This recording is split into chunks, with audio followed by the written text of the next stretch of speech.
By this video series 107, which is a part of JAIIB paper 2, Principles and Practices of Banking Module B, Functions of Bank Unit 22, we shall be discussing Types of Credit Facilities, Part 1.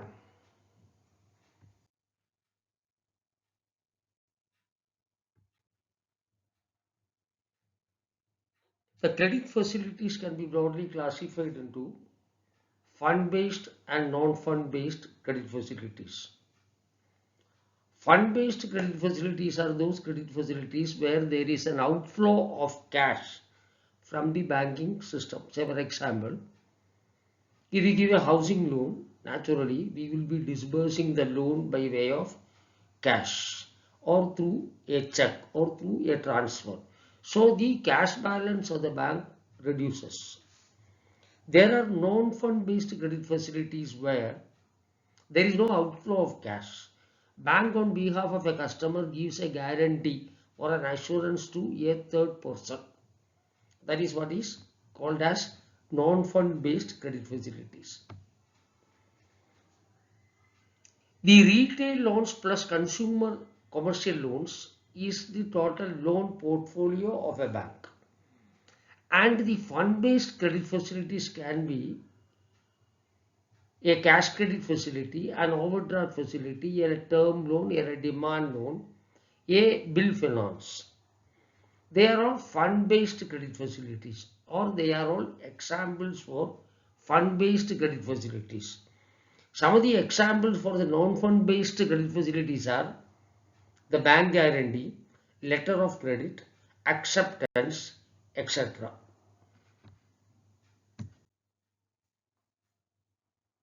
Fund-based and non-fund based credit facilities, the difference. Credit facilities where there is an outflow of funds from the banking system are fund-based credit facilities. Credit facilities where there is no outflow of funds from the banking system are called as non-fund based credit facilities. In non-fund based credit facilities, banks gives an assurance on behalf of a customer to a third party. As they are of assurance in nature, in the initial stage, there is no outflow of funds. And the retail loans means loans to individuals or loans to small enterprises. Examples could be auto loan, home loans, education loans, personal loans, loans for consumer durables, loans to small business enterprises. Commercial loans are loans other than retail loans are all called as commercial loans, granted to large industries and business enterprises, normally exceeding the loan amount of rupees 5 crore and sales turnover exceeding rupees 50 crore per annum. The limits fixed are based on Basel norms. So any credit facility where the loan is up to 5 crore or the turnover is up to 50 crore, they are classified as retail loans based on Basel norms.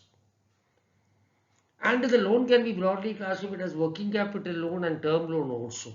Working capital loans are granted to meet the day-to-day expenses and for holding minimum stock of materials. When we say minimum stock of materials, say for example in a trading firm, they will be holding a minimum stock of finished goods, whereas in case of a manufacturing unit, the minimum stock means the minimum stock of raw material, stock in process and finished goods. Term loans are granted generally for purchasing a fixed assets such as land and building, plant and machinery, equipment, vehicles, etc. Now we need to understand what is meant by an operating cycle or a working capital cycle. The term working capital denotes the requirement of money by a manufacturing enterprise for financing its day-to-day requirements such as purchase of raw materials, stores and spares, payment of wages to employees, payment of other expenses towards power, fuel and water consumption, statutory dues, selling and administration, etc. Let us understand the concept of operating cycle. Current assets, as we know, do not remain static. They undergo a systematic change during the operating cycle. The working capital cycle starts with the investment of cash for purchase of raw materials. It ends with recovery of cash from trade debtors. Trade debtor means the one who buys the goods from the firm. The raw materials purchased out of cash undergoes the process of conversion into semi-finished goods. The semi-finished goods on further processing becomes finished goods. This process is being undertaken with the help of machinery. The finished goods when sold on credit, that means the buyer is not making payment immediately. It becomes a trade debtor. When the trade debtors pay, that is the buyers when they make payment, the trade receivables becomes cash. This process is repeated continuously and thus cyclical in nature. This is known as cash to cash cycle or production cycle or operating cycle or working capital cycle. The operating cycle differs from industry to industry. As a result, the working capital requirement also varies for different industries. So for example, the operating cycle of a PVC pipe manufacturing will be much less compared to that of a shipbuilding activity. Two concepts of working capital, one is known as a gross working capital and the other one is known as net working capital. The total working capital which is funded by the borrower's margin plus creditors, other current liabilities and bank finance for working capital is called gross working capital, or in other words it is known as total current assets which are required for the day-to-day functioning of the unit. Net working capital is the excess of total current assets over total current liabilities. That is that portion of the current assets that is funded by long-term funds, that is surplus of long-term sources of funds over long-term uses of funds. Net working capital is also called as margin for working capital. Margin is nothing but the promoter's contribution in a business. The long-term sources of fund include share capital, reserves and surplus retained in the business, other long-term liabilities such as unsecured loans payable after a period of 12 months, debentures having a maturity period beyond 12 months, bonds, etc. Long-term uses of fund include investment in fixed assets, other non-current assets such as investments, intangible assets, etc.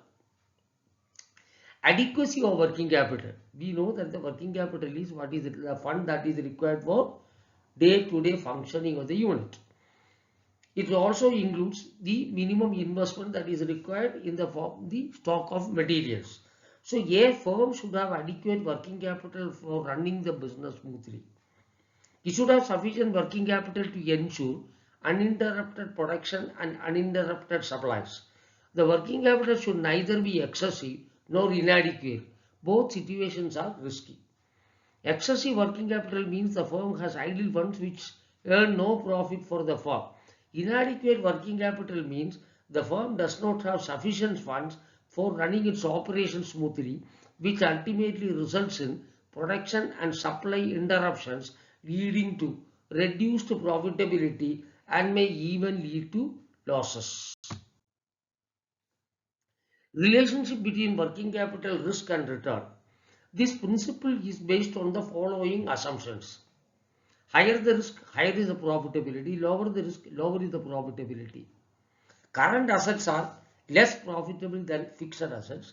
Short-term funds are less expensive than the long-term funds. An increase in the ratio of current assets to total assets will result in decline in profitability of the firm. This is because investment in current assets is less profitable than those in fixed assets. However, an increase in this ratio would decrease the risk of the firm as it has sufficient current assets to meet the current liability. On the other hand, a decrease in the ratio of current assets to total assets would increase the profitability of the firm because the investment in the fixed assets is more profitable than the investment in current assets. However, this will increase the risk of the firm technically insolvent on account of its inability of meeting the short-term liabilities. Term loans. Almost all business entities need to make investment in fixed assets such as land and building, plant and machinery, equipment, vehicles, etc. before commencing their business operations. The primary source for these long-term investments is capital. However, in order to facilitate entrepreneurs to set up new enterprises or expand the existing ones, their resources are supplemented by term loans for long term to be amortized over say 3 to 7 years from the surplus generated from the enterprise. So sources of fund: bank working capital,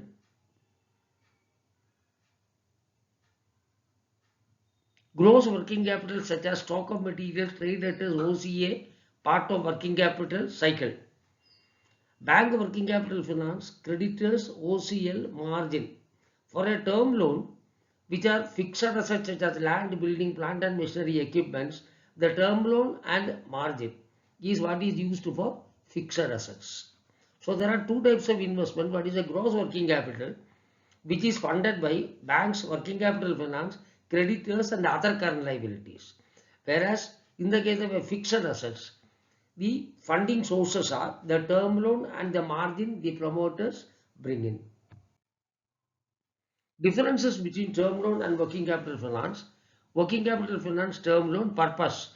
Working capital finance is given to meet the day-to-day expenses and for investment in current assets, whereas term loan is generally given for purchase of fixed assets. Tenure of loan. Working capital finance is repayable in 12 months, payable on demand, renewed at the end of the period subject to satisfactory conduct of the account. Whereas term loan repayment period exceeds 12 months, repayable monthly, quarterly or half-yearly installments. Repayment source. Working capital is repaid out of sales revenue, whereas a term loan is repaid out of profit. Nature of credit facility: short-term funding, because any loan where the repayment period is up to 12 months, we call it as a short-term lending.